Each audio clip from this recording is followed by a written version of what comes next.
I am not a pacifist. Sorry, I'm going to disappoint certain people again. I'm not pacifist either. As I say, if I'd had an ounce of courage, if I had been my mother in her situation, I would have taken up arms or maybe sticks and stones, whatever I had available against the Nazis.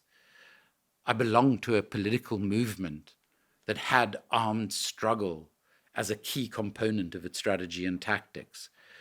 I believe that we should have a defense budget. I believe that we need a defense budget because this isn't some sort of utopian world we live in, and there are issues that need some sort of military response, unfortunately. It should be appropriate in size. It should be something that actually develops useful weapons systems that are needed in the context in which we might need to protect ourselves, not some fantastical context that is developed by lobbyists for the arms industry. And it should be at an appropriate level, taking out the 40-odd% that is used simply to line the pockets of the global national security elite.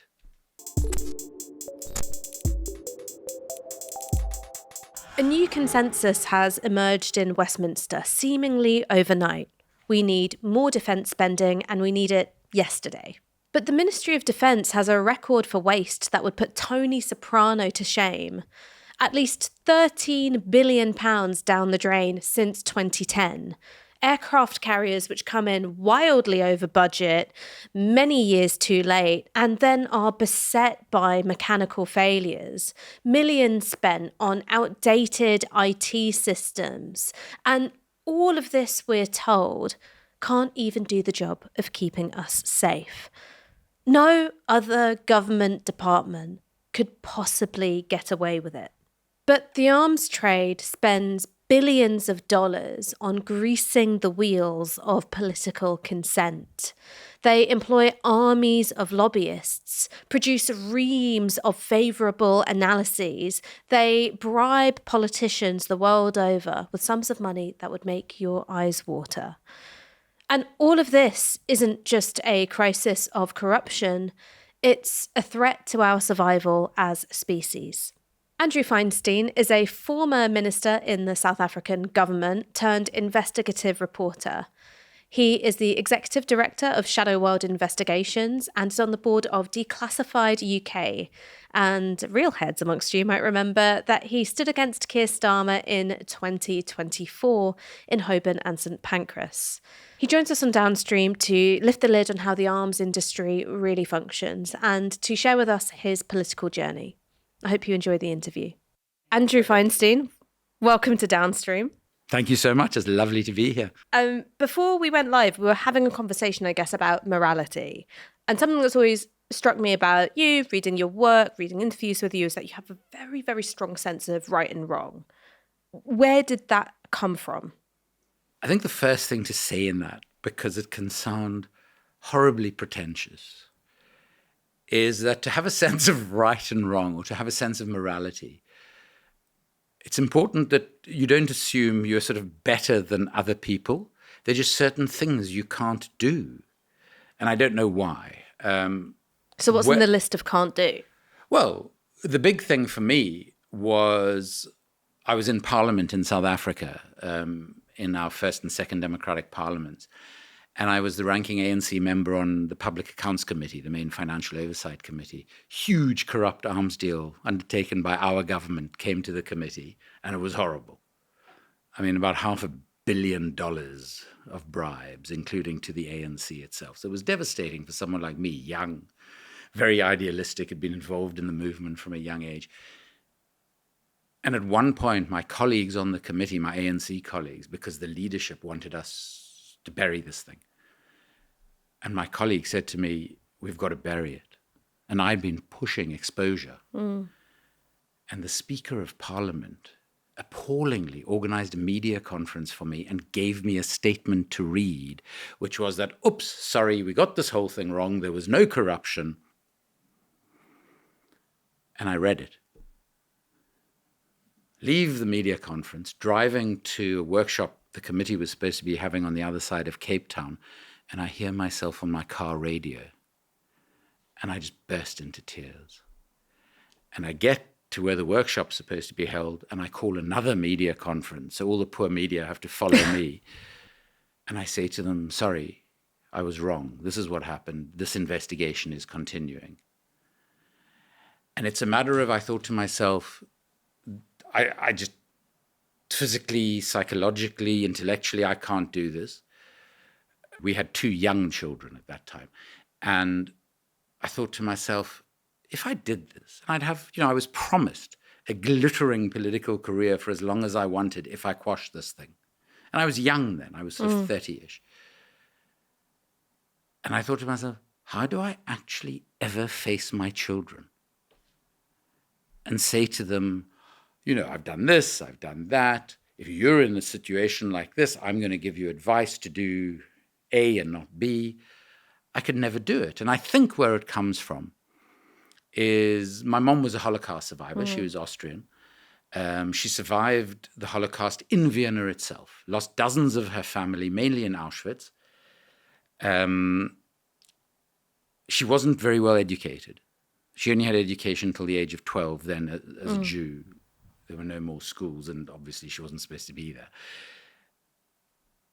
But she had an incredible sense of right and wrong from her own experience, and taught us as kids very early on about this notion of never again.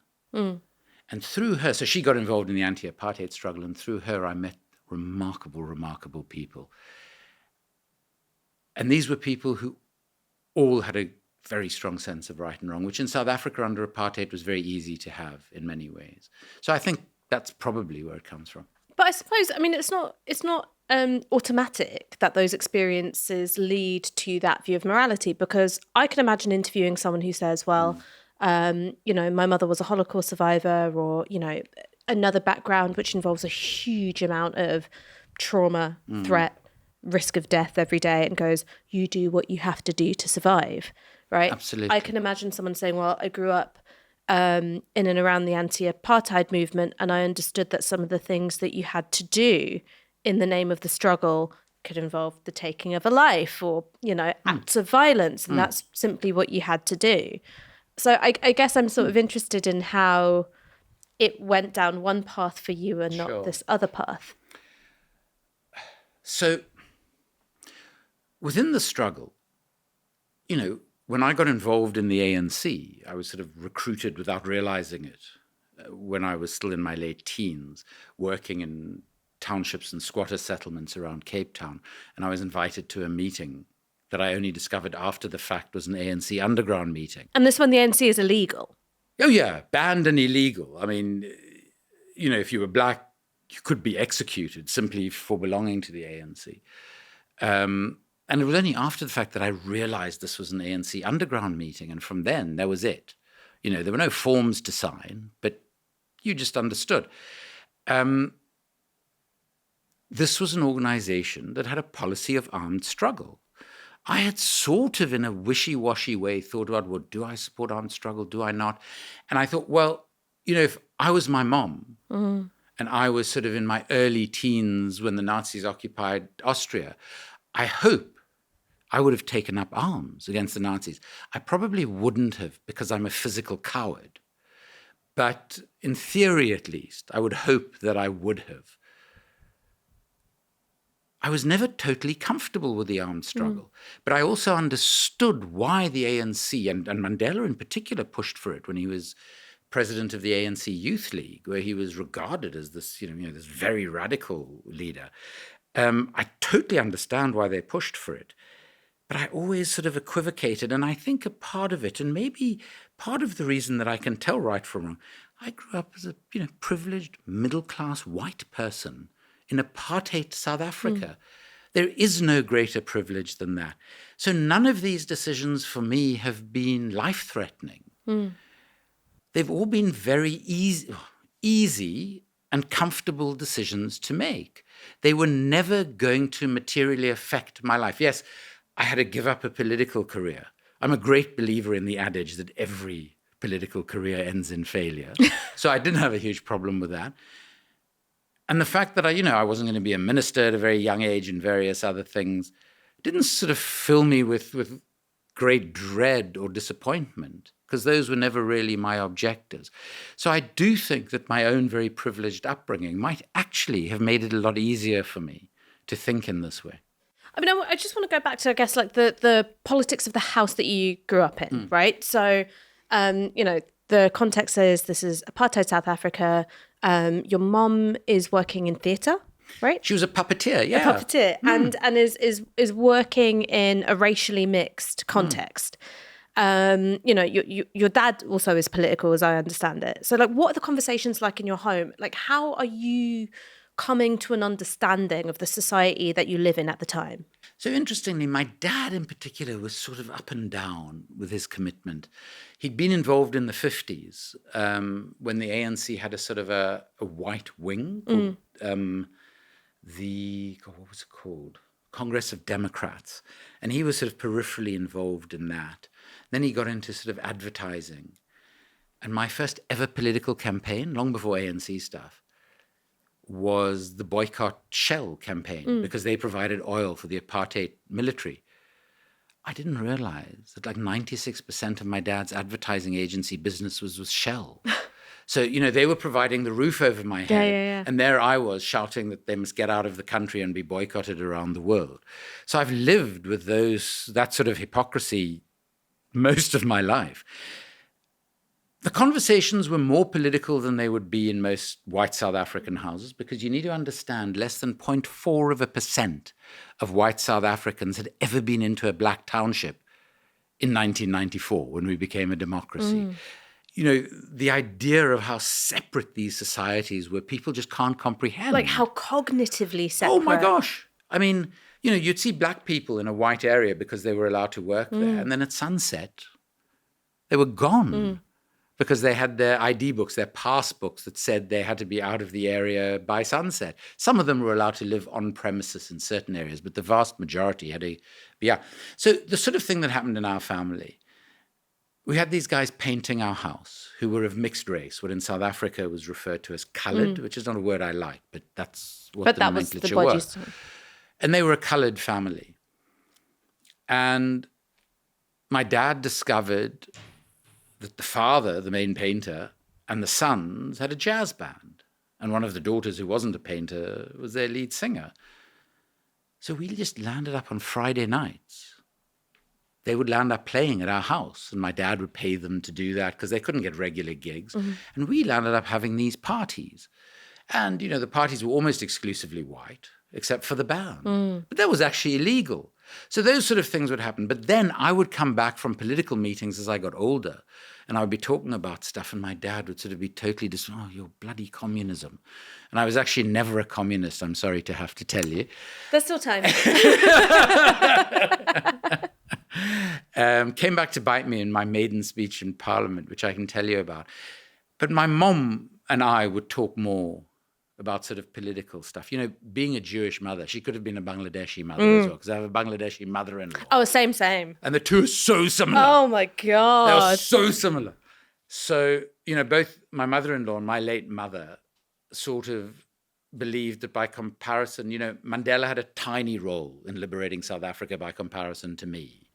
So, of course, my Jewish mother thought that, from about age 8, I was obviously a genius. And claims that I read something called The Mind of Adolf Hitler when I was about 10. My mom does the same thing. And also, and every time the story gets retold, right, it gets a little added something. So it will go from she really liked, the Very Hungry Caterpillar at an early age. She read the complete works of Shakespeare when she was still an embryo. Can you believe? You know what I mean? That's exactly the sort of thing. But my mom and I would talk about politics. We would go back to Vienna a lot. We actually, what my sister and I started calling semigrated quite often. So my dad would decide we couldn't live under apartheid. Off we'd go, mainly to Austria, because my grandparents were there. Sometimes to the UK, sometimes to Holland because of Shell. I discovered later.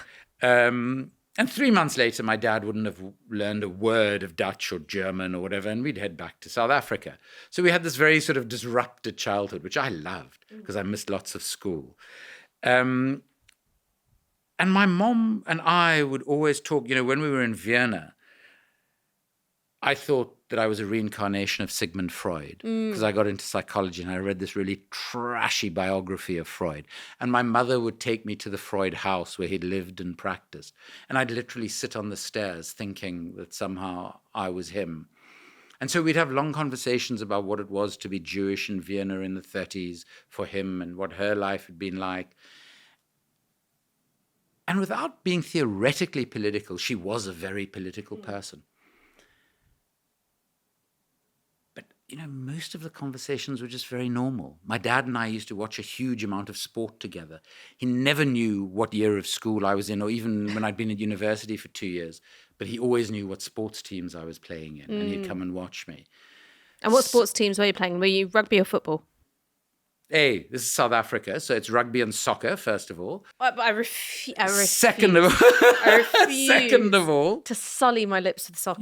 you can't protest Trump by renaming what we call it in South Africa. You've just got to accept that. So I played a lot of rugby and cricket to, bizarrely, when you look at me now, a very high standard. So I played provincial cricket from what is called under 15 level. I was a wicket keeper and I loved it. And I played very serious rugby until I was always small for my age. At the age of 16, I suffered a very bad head injury and was in a coma for 3 days. So that was the end of my rugby career. But I loved both of them. And the thing that I love most about it, I went to a very typical white, boys-only government school.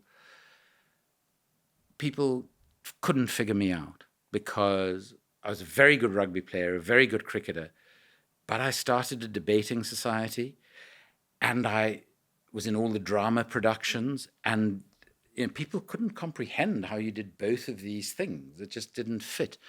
And I loved that. And that I got from my dad, who had this very sort of eclectic range of interests. And but I didn't talk a lot of politics to him. Mainly spoke politics with my mom.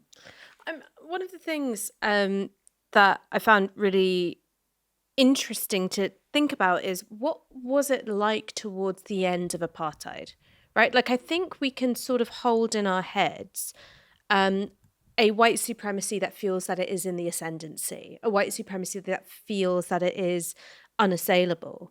But what was it like for white South Africans when they were beginning to understand that it wasn't going to go on like this, that tomorrow wasn't going to be the same as today? So really important. So I had to leave the country very suddenly in 1986. So that you wouldn't be conscripted. Exactly. And, it was supposedly illegal to do that. And in the left movement, we had this idea that there was this huge supercomputer at the airport. So I'd left the country. I'd gone to study in California at Berkeley. And my dad died a few months after I'd left, very young, 59. And I had to make a decision about whether to try and go home for the funeral. So this supercomputer loomed large. And I thought, forget it, I'm going. And I spent the whole trip, and the irony is the only way I could get back from California, because there were no direct flights to South Africa because of boycotts then, I flew to Tel Aviv. And I had to spend a night and then flew from Tel Aviv to Joburg, because Israel was apartheid South Africa's closest ally, so El Al always flew that route. And I'll never forget at San Francisco airport, when I went through customs and stuff, you had to go through hours of security. They looked at my passport, Andrew Joseph Feinstein, and they started speaking to me in Hebrew. And I don't speak a word of Hebrew. So they interrogated me for hours and they searched everything, which I found quite weird. Then I get to Joburg, and I basically didn't have a flight to Cape Town, so I was going to miss the funeral. But when I arrived in Joburg, I was looking for the computer. And there was just a pile of forms and a pen, and they were doing everything manually. They looked at my passport, they gave it back to me, and off I went. So, our sort of the fantasy we created about the supercomputer didn't exist at all. So 86, 87 was what we called a period of both reform. So they brought so-called coloureds and so-called Indians, people of South Asian and Malaysian descent, a little bit into the political fold. They had like smaller parliaments that they could vote for, but Black Africans didn't. Yeah. And at the same time, as the reform, there was massive and vicious repression. And so whites were actually quite beleaguered at that point.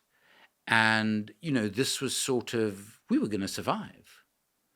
We were going to be, the white nation at the tip of Africa forever, before a number of geopolitical factors happened, including a massive military defeat in Angola. Then when I went back again, I could go back as soon as the ANC was unbanned. There was initially, in those years before the 94 election, there was just panic by most white South Africans who thought Armageddon was coming. Mandela was some sort of communist ogre, despite the fact that this guy had walked out of parliament and he looked like Kermit the Frog's grandfather rather than any sort of ogre. People stockpiled. They had like tinned food hidden in the ground in their gardens and toilet tissue and stuff. They really thought they were going to be driven into the sea. I had to campaign in white areas in the lead up to the 94 election, and the sorts of things people would say on the doorstep. I mean, about what was going to happen. Their cars were going to be taken, their houses, their swimming pools, their daughters were going to be raped, they were going to be thrown in the sea.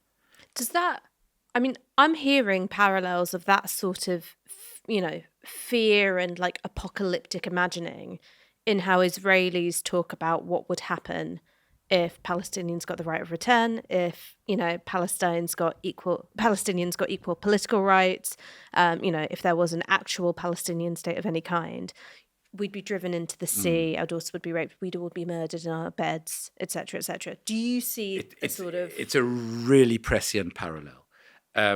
I haven't been to Israel for quite a few years. Since I've been publishing on the Israeli arms trade, I haven't gone near Israel because they made it clear I wouldn't be welcome. Don't make it that easy for Mossad, I know.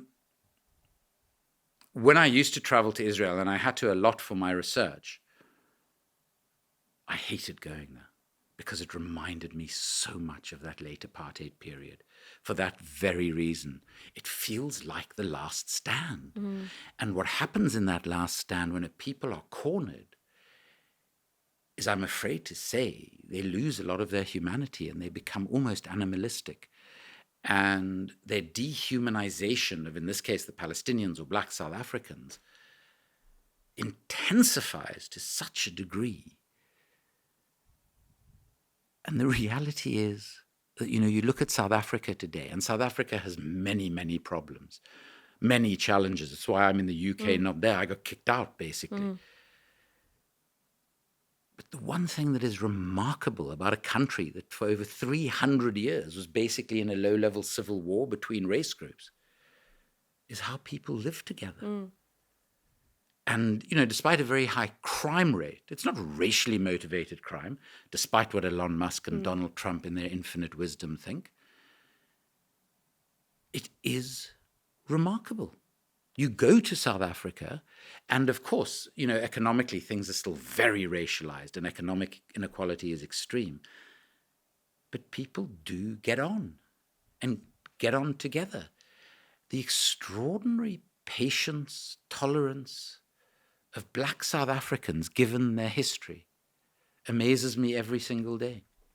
I mean, just to go back to that late apartheid period, less so your sort of, average white South African living down the road, but more the sort of political operators, right? People who were part of elite politics at that time. What were they thinking? What was going on in their heads? I mean, when you're part of the sort of backroom operation of facilitating some of these political negotiations, in terms of a transition to democracy, what are they thinking and what are their priorities and how are they viewing the time that they're living in? So the most extraordinary thing is if you take the sort of F.W. de Klerk nationalists. So he was the last apartheid president, came from the right wing of his political party. And so the sort of white liberals could also relate to him once he said change is inevitable. And when he realized change was inevitable was when, because of boycotts, because of military defeat, because specifically student boycotts of Barclays Bank and JP Morgan Chase as it then was, that led to a massive increase in the costs of borrowing for the apartheid state. De Klerk realized the game was up. He was very smart, horrible man, but very smart. His intelligence people led him to believe, and this is something that has stuck with me indelibly about the negotiations that I worked in as a facilitator, that he could retain power with almost all white support, all so-called coloured support, and actually quite a lot of black moderate support. Their misreading of the situation was astonishing. They had no sense of just how popular the ANC was. I'd known that since I'd started going to townships as a kid, because you just saw the iconography and the graffiti and everything everywhere. So they actually believed that. So they were negotiating a power-sharing arrangement, and they saw themselves as continuing to play a crucial role in the future democratic society. The sort of slightly more left, sort of soft left or centre-left people believed that something could be negotiated that would be a form of democracy without real change. So they used to talk about things like consociational federalism. Not a clue what that meant. The minute you start having to pull that many syllables into the Exactly. game, you know you're saying nothing. So they were almost trying to fix the game and thinking they were so smart that they would do it. So in their head, actually something of the status quo was going to continue. Yeah. But to be fair to them, something of the status quo has continued. You know, white economic privilege hasn't gone away. If anything, it's improved because they now have that privilege but can exercise it globally because they're no longer pariahs. They can travel, they can invest abroad, etc., etc. So in one respect, they weren't wrong. In one respect, they weren't wrong. Yeah. To go back to this sort of, I guess, like the political idealism, right? And there's like very strong sense of right and wrong. I can totally see how that remains intact when the ANC is an underground movement, right? The moral lines are really, really clear. Yes. I can totally see how it feels like it's in the ascendancy. Mandela is released from prison. It's the first democratic elections. How does it survive contact with government? It doesn't. It simply doesn't. I had a friend, and I won't mention the name because he's incredibly powerful in South Africa today, and I do still like going back, who, a few years older than me, extraordinary, committed activist, communist, in the Communist Youth League, who taught me more about my own privilege and ignorance about my privilege than any other person I've ever come across. 3 weeks after we get into government, and initially I was in a provincial legislature in Gauteng, Joburg, Pretoria, that sort of area, and he was as well. He was a minister. Takes his 120 close friends. I mean, I wish I had 12 close friends. He has 120 of them. To one of the most expensive restaurants in Johannesburg on his government credit card. And, you know, the bill was eye-watering.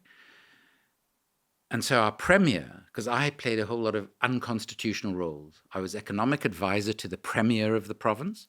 I was economic advisor to the Minister of Finance and Economics in the province. Plus I chaired the provincial legislature's Finance and Economics Committee. This was in the year and a bit before I was moved to Parliament. So I was supposed to be providing oversight of the people I was advising, because we just didn't have people with economic and financial skills.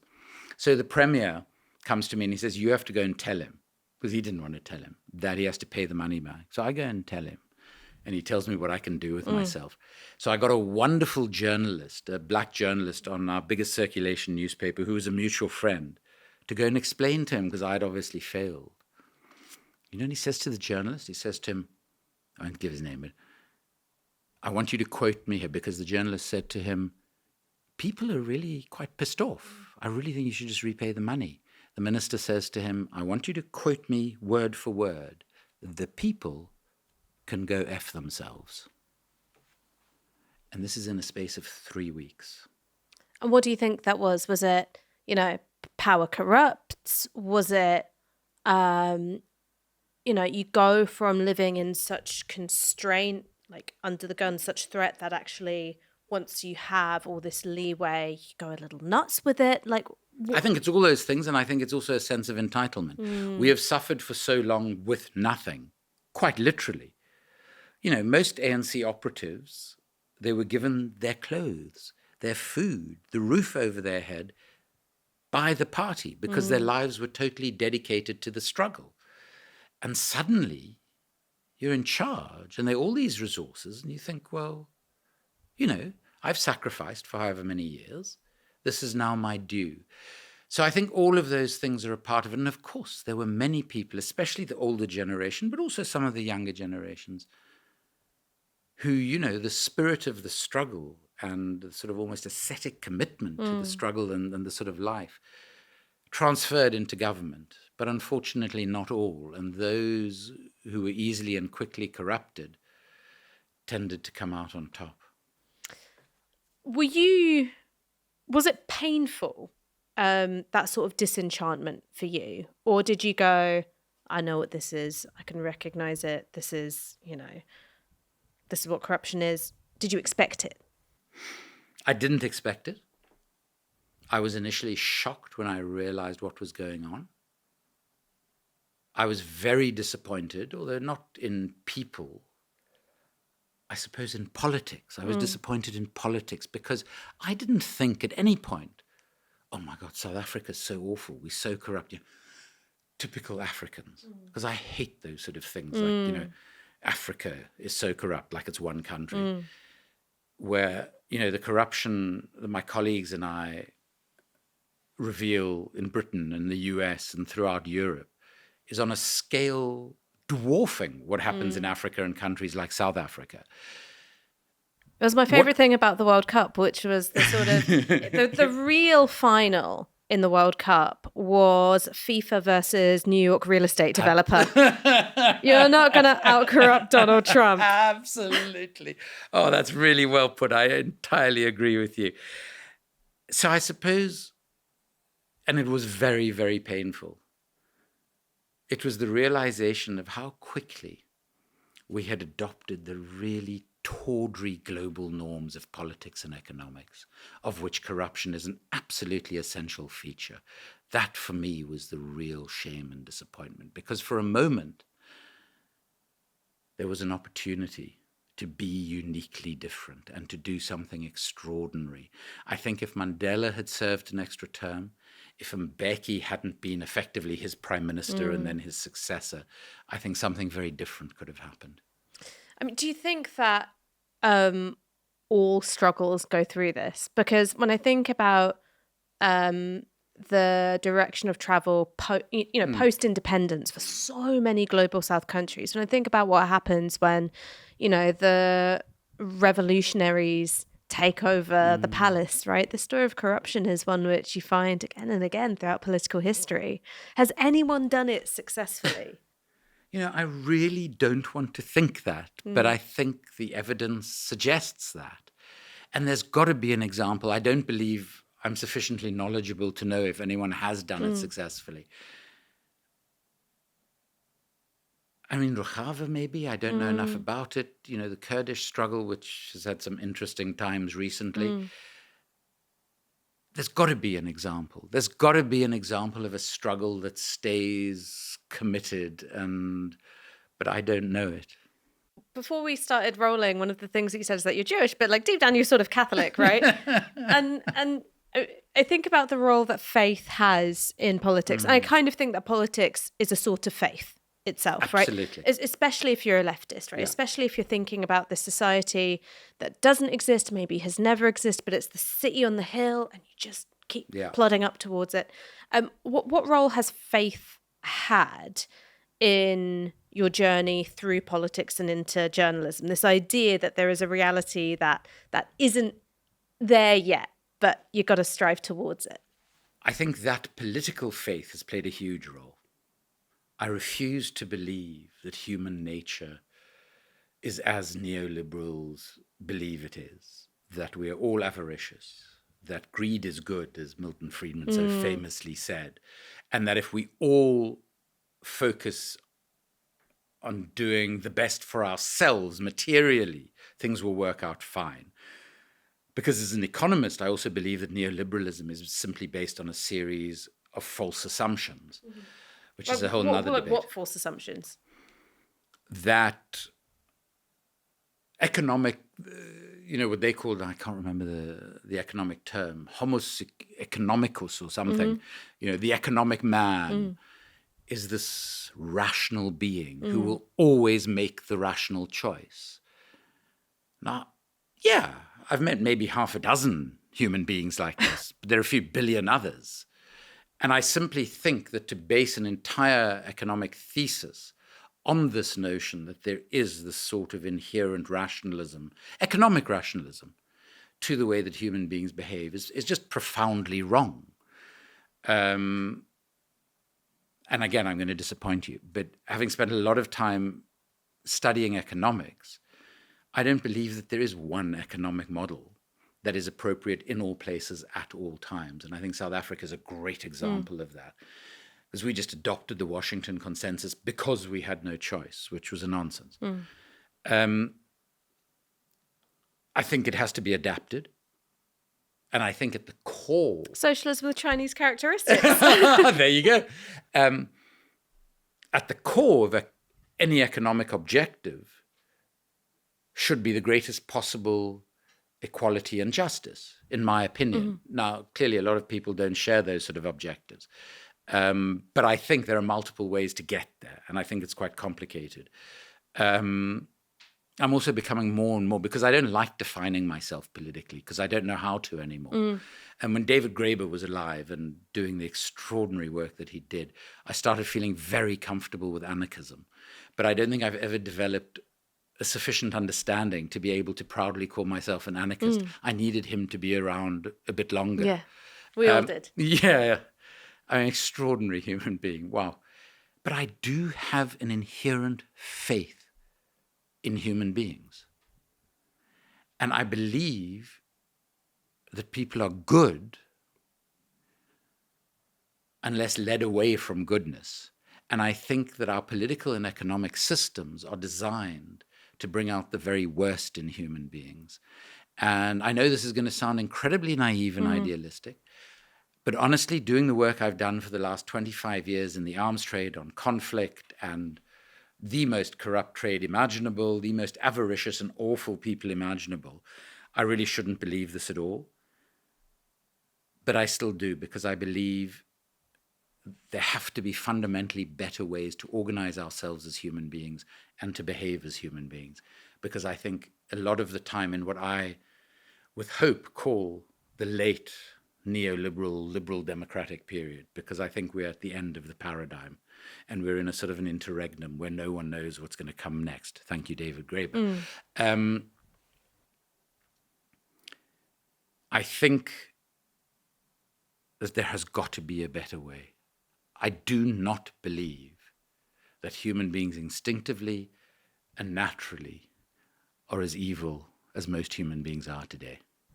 See, before we went live, I was saying that I'm very Odyssey pilled at the moment, because I've gone to the cinema to see the film, and I'm now re-listening to the Odyssey, listening to Emily Wilson's translation. I don't think people are good, and I don't think people are bad. I think that it's polytropos, many turns, many faces. I accept that. I absolutely accept. I'm sorry, I didn't mean to say we're all lovely people. No. And we all want to be lovely to each other. But not even that. It's sort of, I don't think that there is an essential goodness Human or badness nature, to it. We're just sort of a bit of a mess. I just think we're a mess. No, exactly. And I don't think that's a bad thing. Because I think in our sort of mess, we don't necessarily want to be horrible to everyone else. I don't think that's the natural state of the mess. I think sometimes we do. I mean, we all get angry. We all get pissed off with people. I sometimes think to myself, I say these sort of things, but sometimes I feel so misanthropic. I can be at a football match and I sort of look around me and I think, oh my God, I don't want to be amongst any of these people, even though we're supporting the same team.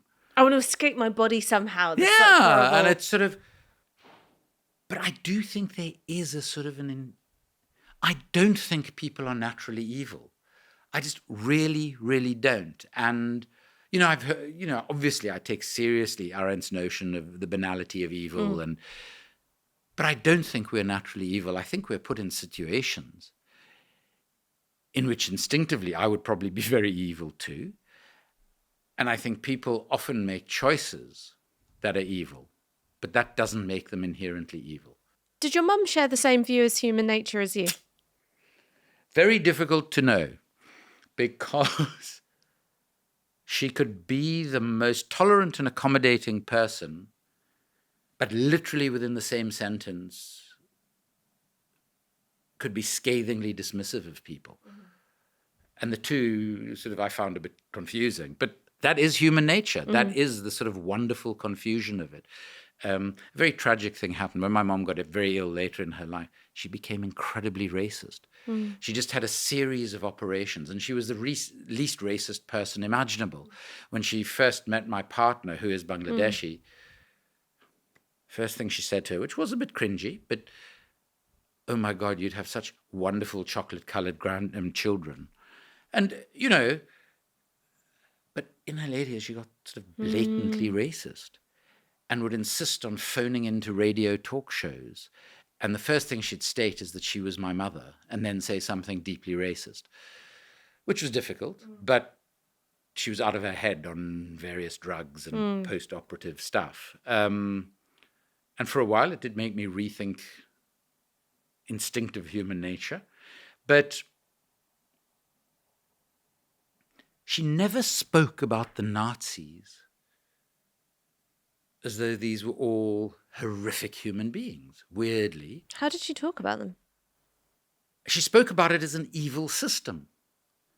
So she lived in a very working class suburb in Vienna. And they have what are called a Hof, a sort of almost a square or rectangle of houses. And there'd be one person who owns the square. And then all these little houses that people like my grandparents would rent from the landlord. The landlord was the father of my mother's closest childhood friend, who is today 99 years old, still lives in the same place, and is of sound mind and body. Wow. Yeah, I went to visit her a few weeks ago. And one of the reasons my mom and her mother survived, hidden in a coal cellar, was whenever the father was at home and a Gestapo or SS soldier would knock on the door to the Hof, he would go and answer. And he'd say, "You are coming onto my property, suggesting there might be Jews here? I'm a much more senior officer than you. Get out of my sight." And so she had seen senior Nazis who protected her and who she saw almost like a grandparent. So she didn't have this sort of notion of all Nazis are evil. And when she spoke about the Russians, because she was in the Russian zone of Vienna after liberation, and the Russians were brutal in that zone. You know, they tore everything out. I mean, they ripped out toilets where they existed, and because they had nothing and they wanted to get as much as they could. And there was rape and assault and all sorts of awful things. And my mom spoke about that and said sometimes it was worse than being in the cellar. And she said, but then there were some of them who were really lovely and kind. And so I don't think she had this view of, you know, they are all. And I think this is the greatest problem we have in the world, is our need to identify people in these vast groups as though they're all the same. And one of the joyful things about us is that we are all such a mess, but we're all a mess in different ways. I want to, before we get into your book, Making a Killing, I suppose I'm really interested in how people move from the environment that they were raised in, right? Geographically, emotionally, psychologically, politically. And I suppose I've got two questions. Like, one, what was it like exiting politics in South Africa and entering journalism here in the UK? And two, what was the journey away from the liberal Zionism of your parents like? Sure. So I need to be totally honest.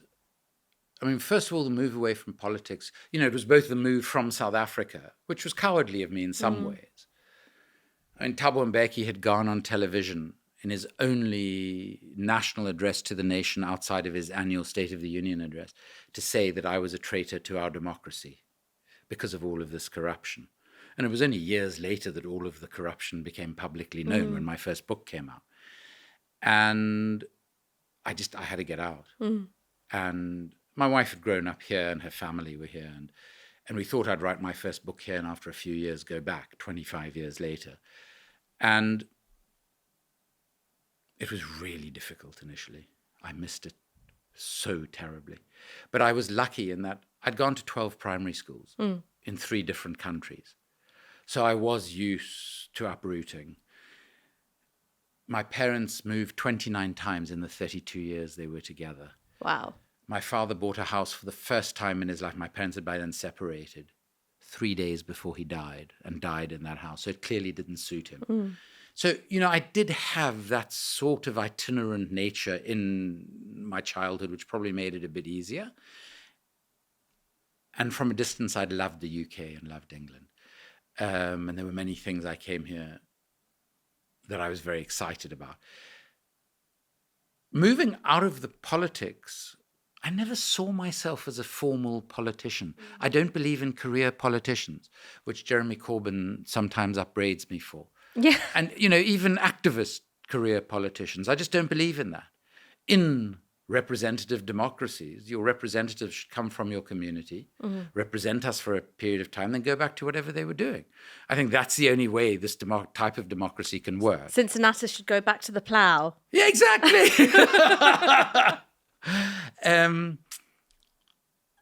So that was, that wasn't too difficult to do. And, I shouldn't be this honest, given that I ridiculously was involved in electoral politics briefly in this country, where you're not supposed to say all sorts of things. I said everything I'm not supposed to say when I announced I was going to run against Starmer. I actually worked in investment banking for 5 years when we first came here. I'd never worked in a corporate environment before. So there were so many changes for me. I found that adjustment probably more difficult than anything. And then when I realized I could do my job there in like half the day, I started writing my first book in the other half of the day. And that's how I managed to survive it in some form or other. And then when my first book came out, the bank didn't want me as an employee anymore because I'd criticized the South African government, who was a client of theirs.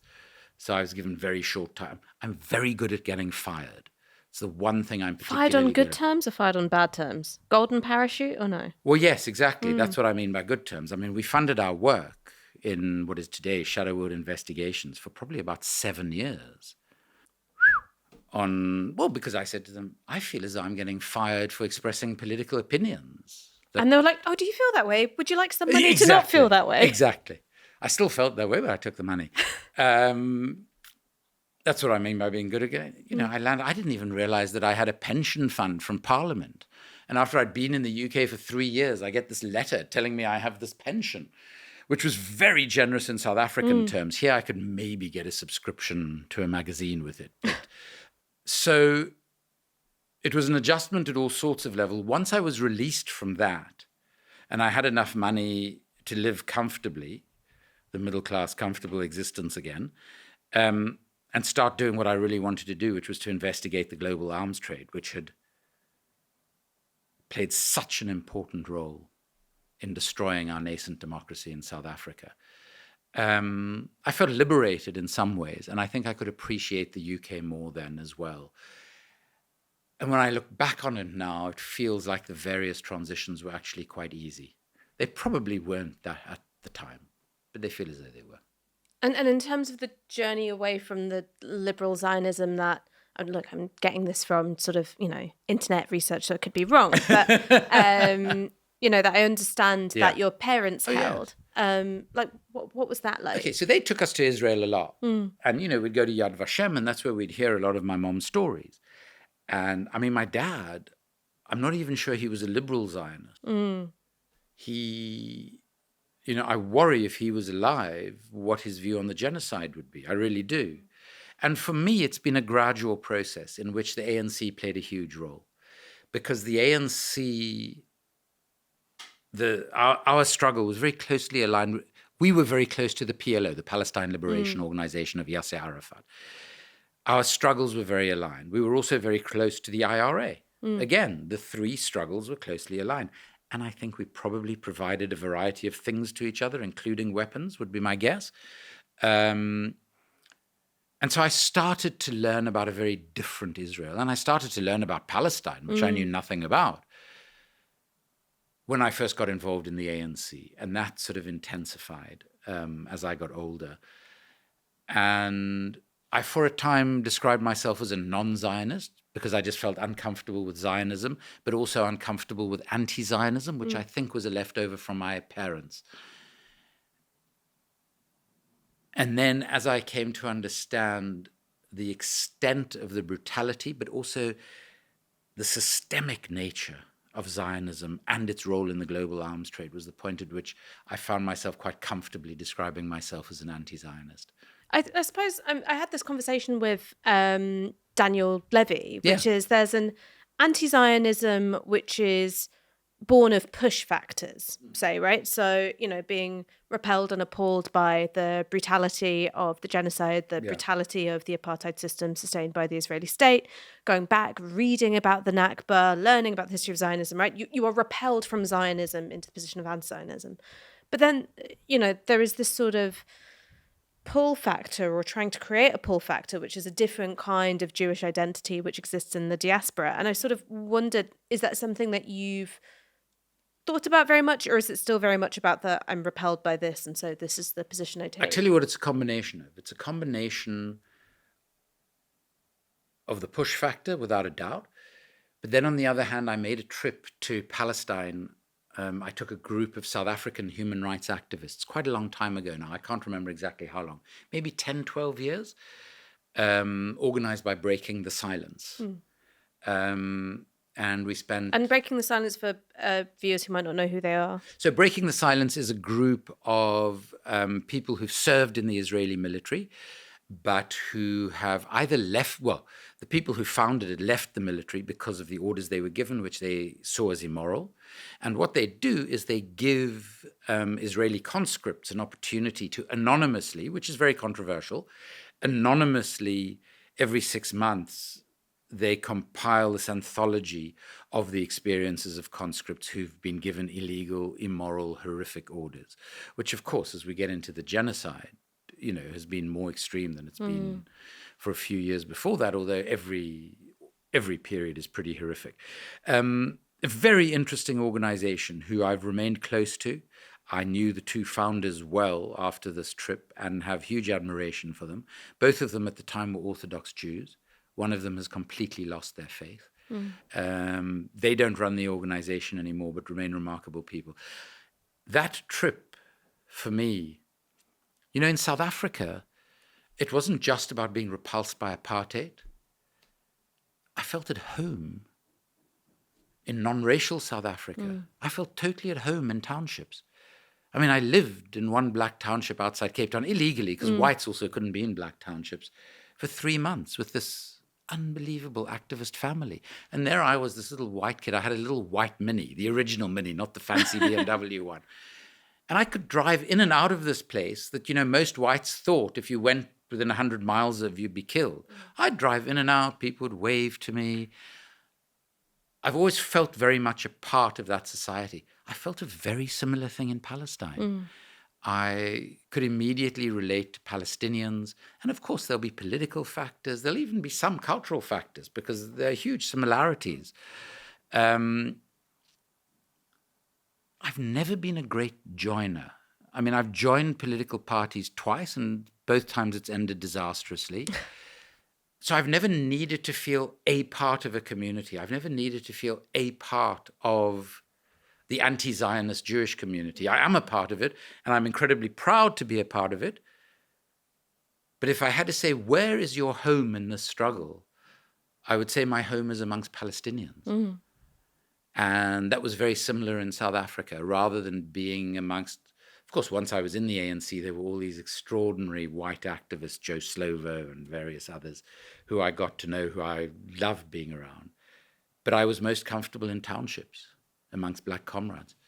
I want to talk about your new book, Making a Killing, which is a fantastic It's both a history of the arms trade and also a sort of investigation of the present. And it takes you from the past into the present in this sort of wonderful swooping motion. And you begin really by talking about the Al-Nouk family. So we interviewed Ahmed Al-Nouk, the journalist and editor here on Downstream, I think last year. In 2023, an Israeli airstrike destroyed the Al-Nouk family home in Deir al-Balah, and it killed 21 members of his family, 14 of them children. If I had to describe your book, it is a book about culpability. So who killed the Al-Nouk family? So the book was first a book about Yemen, and I've written it with 4 extraordinary colleagues at Shadow World Investigations, including Paul Holden. Your twin? My twin, my younger twin. And then we realized after October 23, we couldn't just write a book on the arms trade about Yemen. So it's become a book about both Gaza and Yemen, because a lot of the features of the arms trade in those places are the same. But I think, yes, it's right to describe it as a book of culpability. And Ahmed asked me in a podcast on Palestine Deep Dive, long time ago, he said to me, who made the bomb that killed my family? And who profited from the making of that bomb? And we've tried to answer his question. And of course, the question is, it's a vast one. We identify specifically who makes the bomb, who makes the casing of the bomb that turns it, excuse again the language, from a dumb bomb into a smart bomb that is supposedly more targeted. We talk about who made the planes that dropped the bomb, 15% of which were made in the United Kingdom. F-35s? We think it's an F-35. We can't be definitive, but it's one of 2 planes. I personally instinctively think it's the F-35, but my colleagues, who are much more rigorous than me, would say we're not 100% certain. And we go back through the companies, so Boeing, Lockheed, BAE, et cetera, et cetera. We speak about the executives of those companies. But as importantly, we talk about the politicians who enable those companies to behave in the way that they do and to war profiteer in the way that they do. And the important thing here is that being responsible for 40% of all corruption in world trade, which the arms trade is, a huge amount of that corruption finds its way back into our political systems. So, for example, in the world's most corrupt arms deal between the UK and Saudi Arabia, called the Al-Yamama deal, in which £6 billion of bribes were paid, some of those bribes came back to Britain. So Mark Thatcher, son of the then Prime Minister, gets £12 million for nothing at all, just because his mom didn't want to have to keep on bailing him out because he's a total wastrel. So we call it the Who's Your Mama deal. But some of it went to the chair of BAE Systems at the time, big buddy of Tony Blair's. They went off and did huge business together in delightful places like Kazakhstan and elsewhere, where they represented all of the world's most odious dictators. And a lot of it goes to our political parties in very clever ways that evade any sort of laws. And the arms dealers, the intermediaries, are the people who do this. So the key arms dealer on that deal, very wealthy, very much a part of the British establishment, supposedly has a beautiful art collection, which shockingly he's never shown me, took a large amount of money from the billions he made. What's his name? Who's this arms dealer? Wafiq Saeed, after whom the Saeed Business School at Oxford University is named, which tells you everything you need to know about how much a part of the establishment he and the arms trade is. Gave huge amounts of money to thousands and thousands of people on condition that they donated it to the Conservative Party. And they did very similar things with Labour under Tony Blair. Shockingly, not when Jeremy Corbyn was leader. I wonder why. Oh, yeah, can't imagine.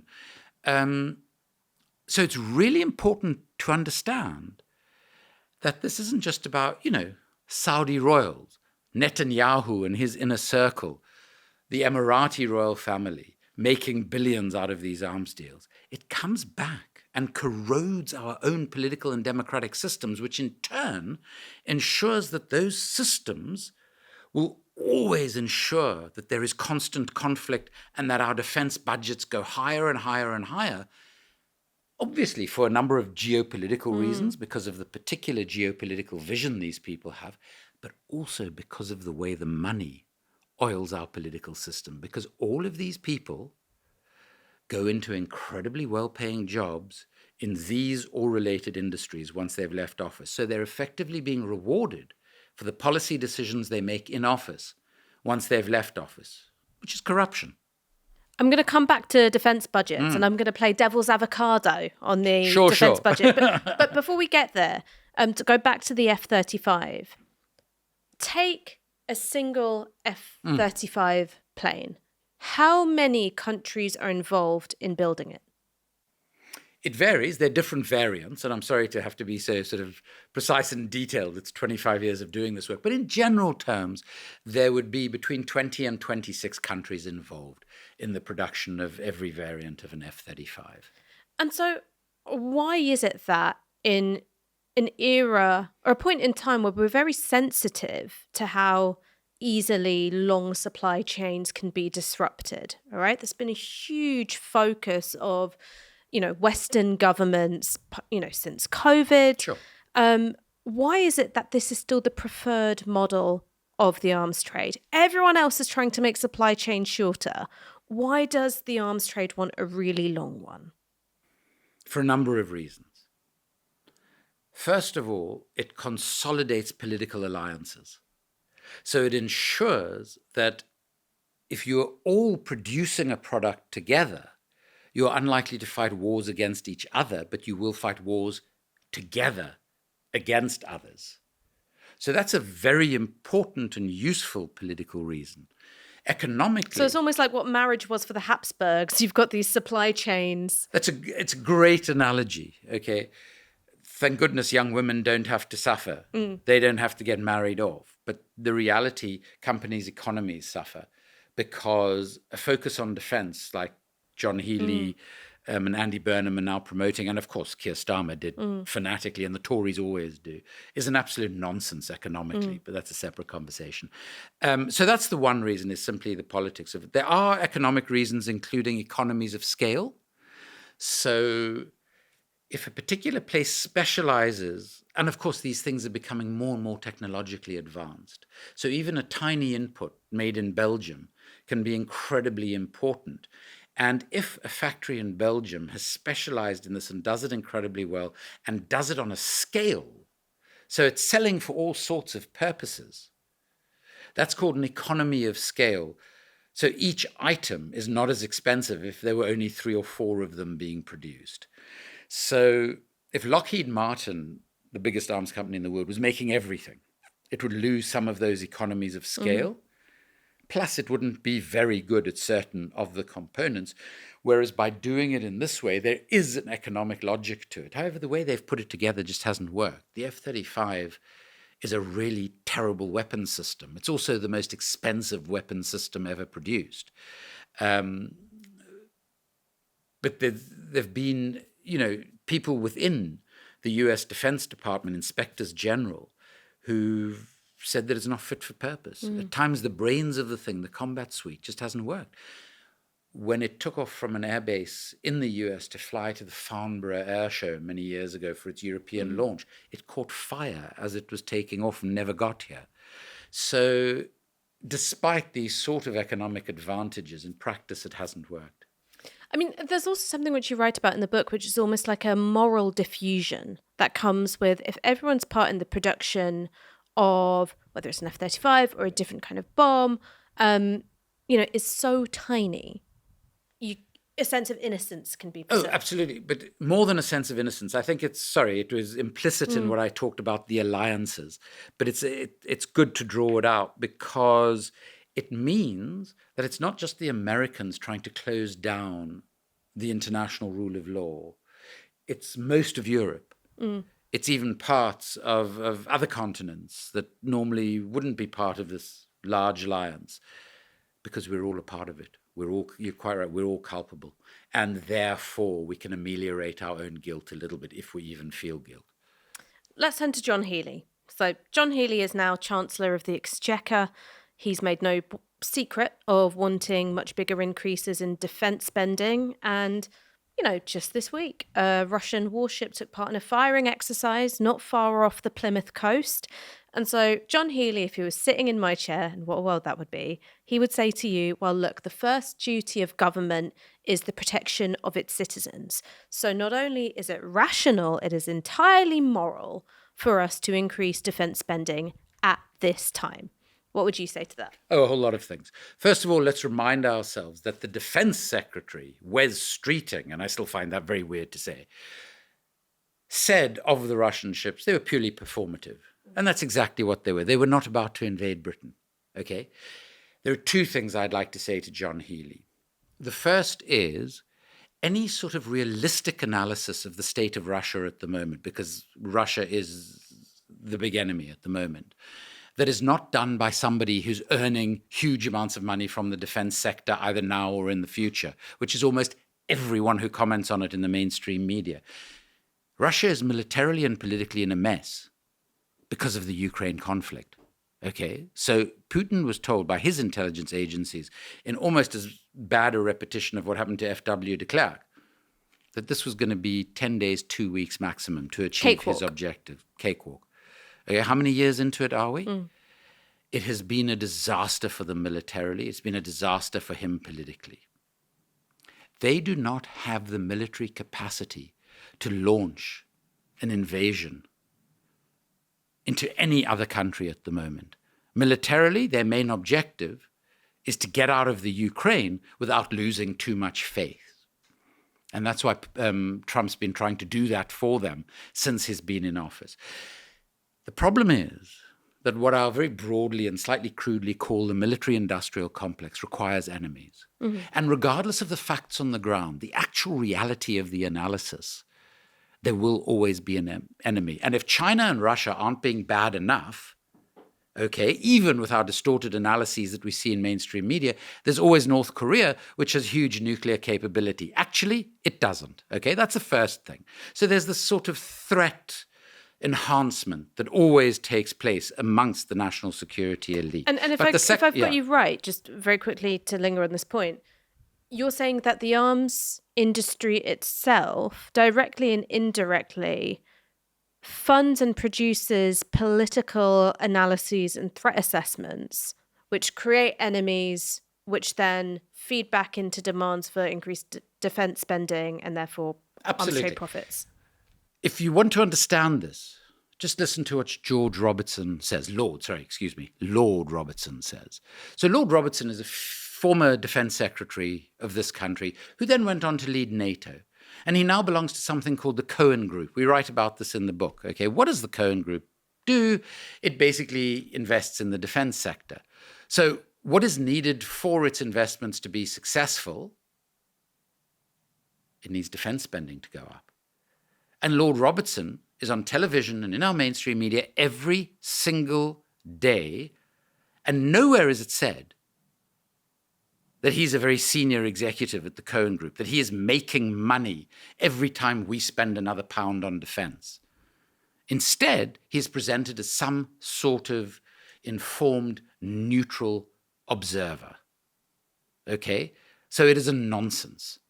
It is an absolute nonsense, this sort of threat acceleration. And it's taken place throughout the period of history that I've covered. I mean, during the Cold War, there was what was called the missile gap, where American intelligence was told to lie about the extent of the missile capabilities of the Soviet Union so that America could spend more and more money to build more and more missiles that it actually didn't need. And this brings me to the second point I would make to John Healey, is I would go through everything he proposes to spend, his goodness knows how many tens of billions of increase it's going to be, and I would analyze with him how much safer it's going to make us. And I will tell you right now that in that analysis, we would find that virtually every penny of that would make us less rather than more safe. And why do I say that? Well, let's take the F-35, on which this country spends billions and billions of pounds. The F-35 is not fit for purpose. It is simply not fit for purpose. And that doesn't come from me. That comes from aerospace design engineers who used to work at the Pentagon and a US Inspector General who know a hell of a lot more than I do. But the reality is, by spending that amount of money on a jet fighter that, if we were actually engaged in a proper conflict, would be pretty much useless to us, is a massive misspending of money that should be spent on other things. Now, even within a narrow national security paradigm, okay, that would make sense to spend it on other things. But then if we go beyond that and we think, well, let's think about climate. Let's think about inequality and the impacts that it has on our lives here. Let's think about the withdrawal of benefits from people, healthcare, education, etc., etc. These are all about human security. And what are the actual chances of Britain being attacked? And is there not a diplomatic route that we should be exploring to ensure our long-term safety? Because if there is, we're doing the exact opposite.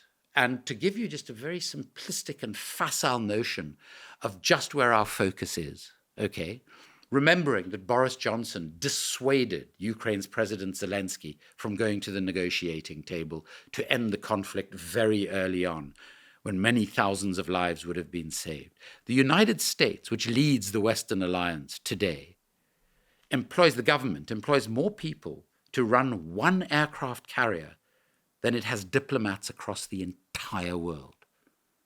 And the US today has 12 aircraft carriers. So I agree with you on all these points, and I agree with you about the very narrow way in which we think about security. But I just want to explore this idea of, is it that you have a problem with all defence spending, or is there a version of defence spending where you go, all right, F-35s are a waste of money, MK-84s are being, dropped on entire neighbourhoods and massacring entire families.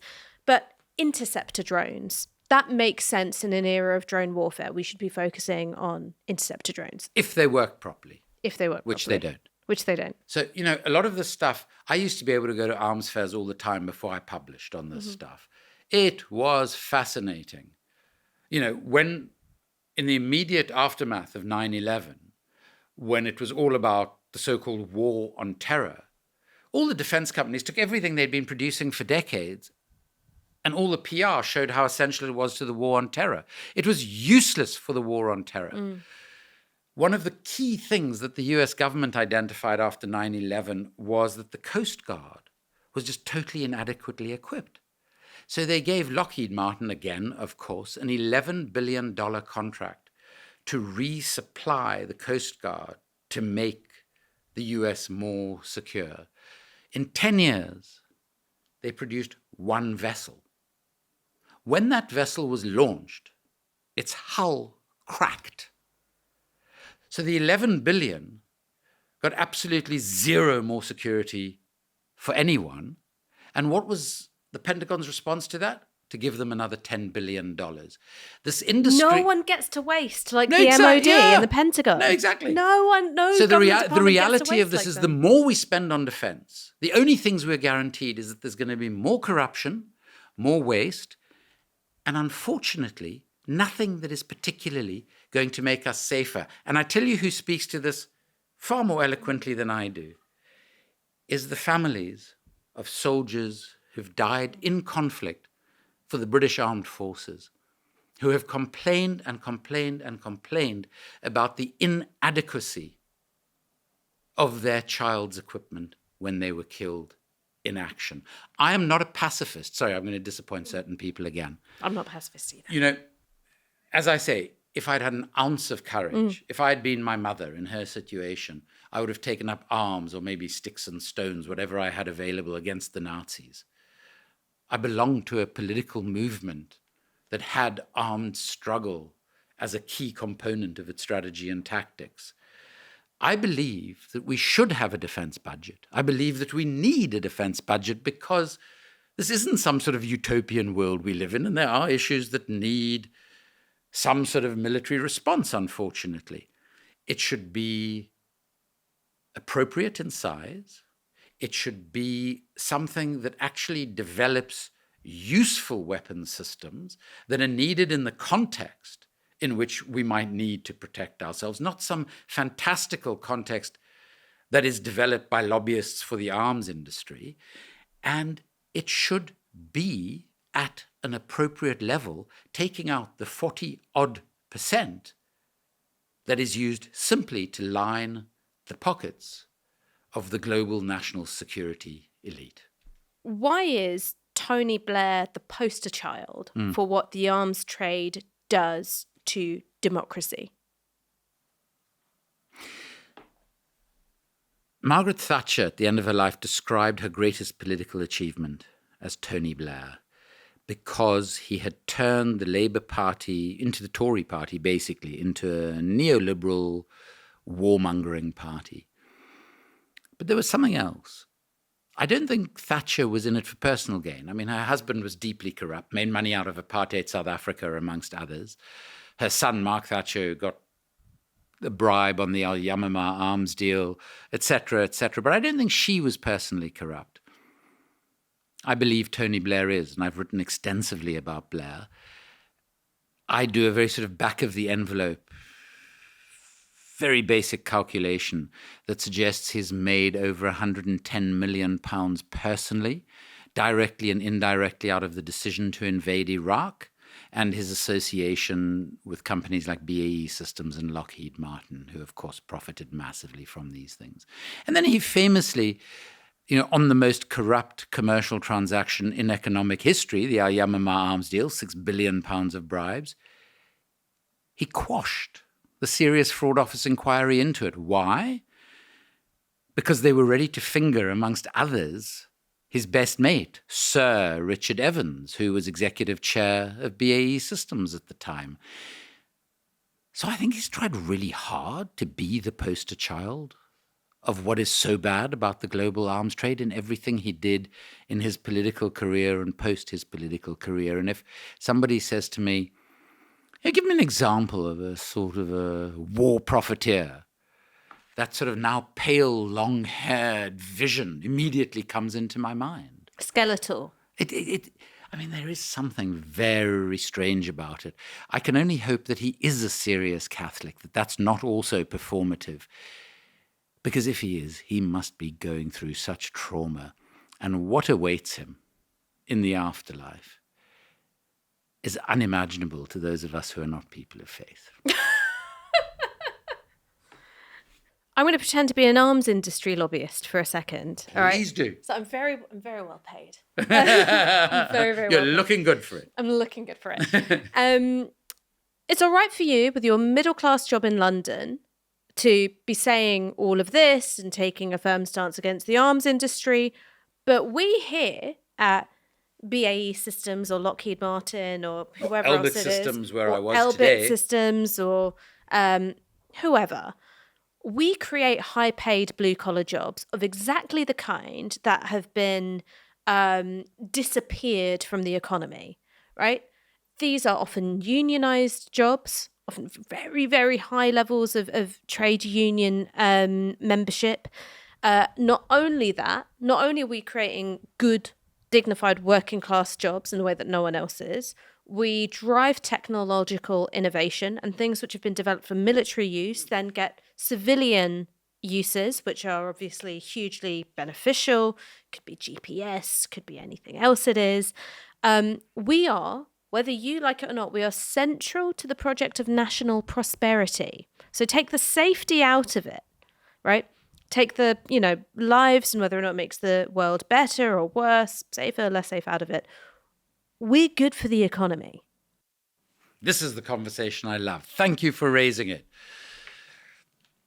So first of all, if one actually looks at economic research, and we did this in a book called Indefensible, 7 Myths That Sustain the Global Arms Trade, what the research shows overwhelmingly is that increases in defense spending are terrible for the economy, with the exception of one country in the world, the United States of America, because of the predominance of the defense sector in its economy, and because of the fact that it produces 40% of the world's weapons. So it has an economies of scale advantage. Other than that, it is often a drag on GDP. And I have lived through a very specific experience of it, where our Minister for Trade and Industry, a long-time former trade unionist in South Africa, told the nation, in words well echoed by Andy Burnham yesterday, I think, we are going to build back South African industry on the back of this arms deal, of higher defense spending. The calculation has shown that in the 18 years since, it has eroded between 0.3 and 0.8% of our GDP every year. Why is that the case? Well, and I'll come back to the technological thing, which is linked to this first point. The defense sector has terrible, and I'll put this in as non-economic terms as I can, linkages to other parts of the economy. So it's not an industry where something you're making requires all sorts of other sectors involved to make that. It tends to be very specific. Yes, of course, certain raw materials, but those don't come from Britain. First thing. Second thing, very, very importantly, it is the most heavily subsidized sector there has ever been in economic history. And by subsidized, I mean by public money, so our tax money from the Treasury, which John Healey is now expanding. So we provide almost all of the research and development budgets of all of our arms companies in Britain. Some Israeli companies like Elbit Systems also get subsidized in this way, etc., etc. Some specific jobs, most of the marketing, paid for by our government. Our defense attaches around the world are basically marketing agents for our arms companies. That's what they do. So for every job in the defense sector, and I agree with you entirely, these are high-level jobs, they're important jobs. For the equivalent level of public subsidization, we could create, on average, at a similar level, so not low-level jobs, but high-level jobs, between 3 and 7 additional jobs for each job created in the defense sector, including, crucially, in sectors that are sort of linked, but they aren't because of the materials. So, renewable energy, crucially, medical devices. We saw during COVID that we turned to the defense companies to build the sort of respirators that we needed in ever greater numbers, and they were very easy to adapt to that.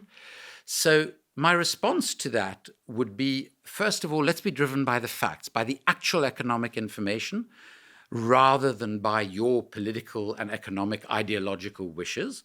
And second of all, let's not think about, well, what we've got to do is we've got to be Thatcherite about this. So we want smaller defense companies. Let's just get rid of people. Let's just kick them out of their jobs. That's not the way it should be done. What we should be exploring as a nation is how we diversify, using the extraordinary skills that a lot of these people have to diversify our economy. And one of the key reasons for doing that is not only that we would create these jobs in socially and economically more productive sectors, but as importantly is these would be jobs that we think people would actually be prouder to do than is currently the case given the genocide, given Sudan, given the DRC, given the Ukraine. Finally, let me say, there was a time in the 1960s and 1970s when the economic information showed unequivocally that defense technology was having a great impact on technology in the civilian sector. From the 80s, that changed, and it's been the other way around ever since. So now we have these huge tech companies and small, very innovative ones, and they are driving any technological developments in the defense sector, but they start as civilian projects. So, a few companies you might have heard of: Apple, Google, Tesla. These companies all earn most of their money and were all founded in the civilian sector, but are now involved in the defense sector. And it tends to be for two reasons. One, they can generate quite a lot of revenue in the defense sector. It's a free money machine. Exactly. You know, what is Musk good at? Not race relations. He is very good at getting money out of the state, which for a libertarian like him is quite entertaining, but we won't go there. And that's what they are brilliant at. So the reality is that the defense sector hasn't been a driver of technology, and in fact, exactly the opposite is the case. So if you talk to a drone operator in Israel today, they are effectively expected to push the button that kills people in the occupied territories, particularly in Gaza. They will tell you that the images that they're supposed to make these decisions on, they can't tell whether the person is adult or child, male or female, because the images are so grainy. Now, how come I can get better images on my phone than they are getting through their incredibly expensive military technology? Is it because it's easier to kill in those circumstances? Is it because the defense technology is just very poor? I don't know. This is the same thing that drone operators used to say to me 15, 18 years ago. So it's completely turned around. How is AI transforming modern warfare? In a number of ways. The first of which is it is taking it to levels of inhumanity that we could never have imagined even 5 years ago. So, for instance, in Gaza, a drone that replicates the sound of animals and of crying babies or children, that then draws children, parents out of their homes, who then get killed by a sniper drone. The drones that are on cranes that look into people's homes and that kill them at will. The Where's Daddy targeting app. So what's the Where's Daddy targeting app for people that don't know? It's one of the things that we deal with in the book, unfortunately, amongst many others, where this is basically a targeting software that relays to the military entity when the head of the household, daddy, has returned home, because daddy is often the primary target in Gaza, obviously. And as soon as daddy comes home, the explosive of whatever kind, and there are myriad different kinds that are used, is then automatically detonated. So there's no human agency involved. And of course, an entire family is simply exterminated then and there when daddy gets home. Taking these decisions out of human hands, again, deals with the issue of culpability and responsibility, and of course makes killing so much easier. You know, the number of drone operators have said to me they have 2 superior officers standing over them, one on either side, while they're sitting on the trigger, the button. And these 2 are shouting at them to kill, to kill, to kill.